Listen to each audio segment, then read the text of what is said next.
c'est assez étonnant, même frappant, c'est que, alors que nous sommes parfaitement conscients qu'il y a le jour qui succède à la nuit, qu'il y a l'été qui laisse la place à l'hiver en passant par l'automne, toutes ces questions-là sont bien connues, personne ne s'énerve lorsqu'on change de saison, quand on change quand on passe du jour à la nuit, tout le monde le sait, tout le monde sait que ça va revenir. Et en revanche, dès qu'il s'agit de la vie sociale, les gens n'ont plus, plus de repères. Alors il y a évidemment le système électoral qui a pu servir de repère. On disait voilà, vient d'élire quelqu'un qui va rester pendant tant de temps, on va élire une chambre qui va rester pendant tant de temps. Donc ça a créé des repères, on savait que voilà, au bout de tant de temps, on aurait de nouvelles élections qui pourraient éventuellement remettre en question ce qui avait été établi précédemment. C'est le principe de l'alternance. Alors on pourrait dire, ah oui, mais alors dans la vie politique, les gens changent de politique parce que à gauche on ne pense pas comme à droite, etc. On peut toujours s'amuser à dénigrer tout, hein, en disant voilà, qu'est-ce que c'est que ces politiques qui changent périodiquement de stratégie, de plan, etc. Vous voyez bien qu'il y a déjà un malaise à ce niveau-là, mais globalement, il manque quelque chose. Il y a un chaînon manquant, il y a une pièce manquante dans tout ce puzzle, et finalement les gens sont perdus. D'autant plus que le système électoral réserve des surprises. Il peut y avoir des changements de majorité, des démissions, des dissolutions, etc. On va commencer par celle de De Gaulle en 69, pour ne citer que lui.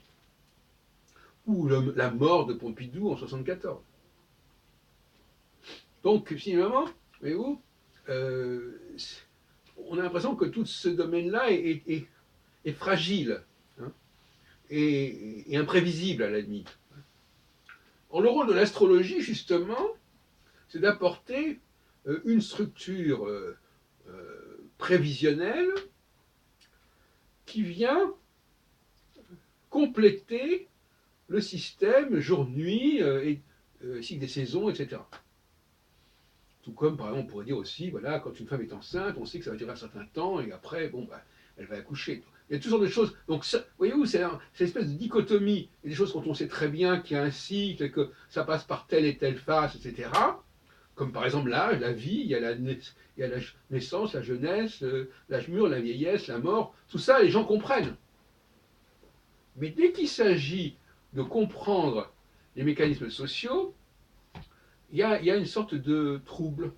On ne sait pas très bien. Et alors on met ça on trouve des explications bidons. Voilà, c'est à cause de celui-ci parce que il a dit ça, parce qu'il s'est passé ça, ou parce que voilà, on veut expliquer ça un peu, voilà, c'est du bricolage au niveau des explications. Et en réalité, il s'agit de rééquilibrer le rapport entre psychologie et sociologie. Actuellement, tout s'explique sociologiquement.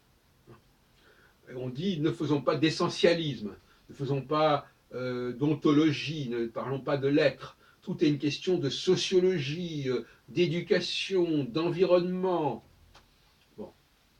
Alors qu'en réalité, l'astrologie, elle est là pour rééquilibrer ce point de vue en disant au contraire qu'il y a des choses qui sont de l'ordre de l'essentialité.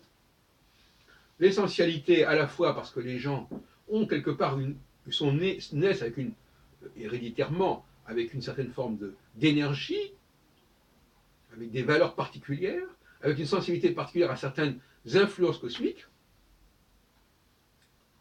et d'autre part parce que ces influences passent par des phases, par des cycles, qui vont également faire varier les choses. Donc non seulement les gens sont différents entre eux, mais en plus, ils ne sont pas toujours les mêmes. La même personne peut varier aussi dans son fonctionnement. Bon, donc tout ça, c'est à maîtriser par l'astrologie, bien évidemment. Alors les astrologues ne sont pas tous d'accord, loin de là, en tout cas pas entre moi et eux, quelque part, sur pas mal de choses, mais enfin, le principe, c'est ça. L'astrologie nous enseigne que les gens changent et que les gens ne sont pas tous pareils. C'est les deux grandes leçons de l'astrologie. Et il est quand même temps d'y venir. Alors ça veut dire quoi en conclusion? Ça veut dire qu'il ne faut pas mettre ça sur le compte des facteurs extérieurs, ce qui est toujours facile et commode. Hein.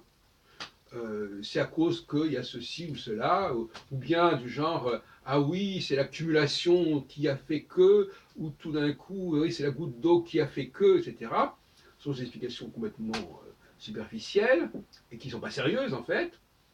Et il faut mettre ça sur le compte de l'astrologie.